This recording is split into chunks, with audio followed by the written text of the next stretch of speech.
ಪಂಜಾ ಕುಸ್ತಿಯ ಮೇಲೆ ತಮ್ಮ ಕೈಗಳನ್ನು ಪ್ರಯತ್ನಿಸುತ್ತಿದ್ದಾರೆ. ದಿನಾಂಕ 12/5/2024ರಂದು ಉಡುಪಿ ಜಿಲ್ಲೆಯ ಕಾರ್ಕಳದಲ್ಲಿ ನಡೆದ ರಾಜ್ಯ ಮಟ್ಟದ ಪಂಜಾ ಕುಸ್ತಿಯಲ್ಲಿ ಕುಳಿತು ಆಡುವ 75 ಕೆಜಿ ವಿಭಾಗದಲ್ಲಿ ಮೊದಲನೇ ಸ್ಥಾನ ಪಡೆದ ಮಾಗಡಿ ತಾಲೂಕಿನ ತಿರುಮಲೆ ಕೃಷ್ಣ ಪ್ರಶಸ್ತಿ ಪಡೆದ ಕ್ಷಣಗಳು.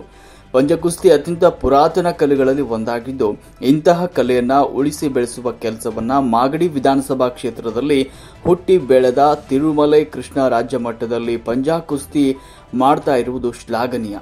ವೀಲ್ಚೇರ್ ಮೇಲೆ ಕುಳಿತ ಅಂಗವಿಕಲರು, ದೈಹಿಕ ನ್ಯೂನತೆ ಹೊಂದಿದವರು, ದೃಢಕಾಯ ಹೊಂದಿರುವ ಮಹಿಳೆಯ ಪುರುಷರು, 18 ವರ್ಷ ಮೇಲ್ಪಟ್ಟ ವಯೋಮಾನದವರು ತಮ್ಮ ಎದುರಿನ ಸ್ಪರ್ಧಿಗಳಿಗೆ ನೀರು ಕುಡಿಸಿ ಗೆಲುವಿನ ಕೇಕೆ ಹಾಕುವ ಸನ್ನಿವೇಶಗಳನ್ನು ನಾವಿಲ್ಲಿ ಕಾಣಬಹುದಾಗಿದೆ.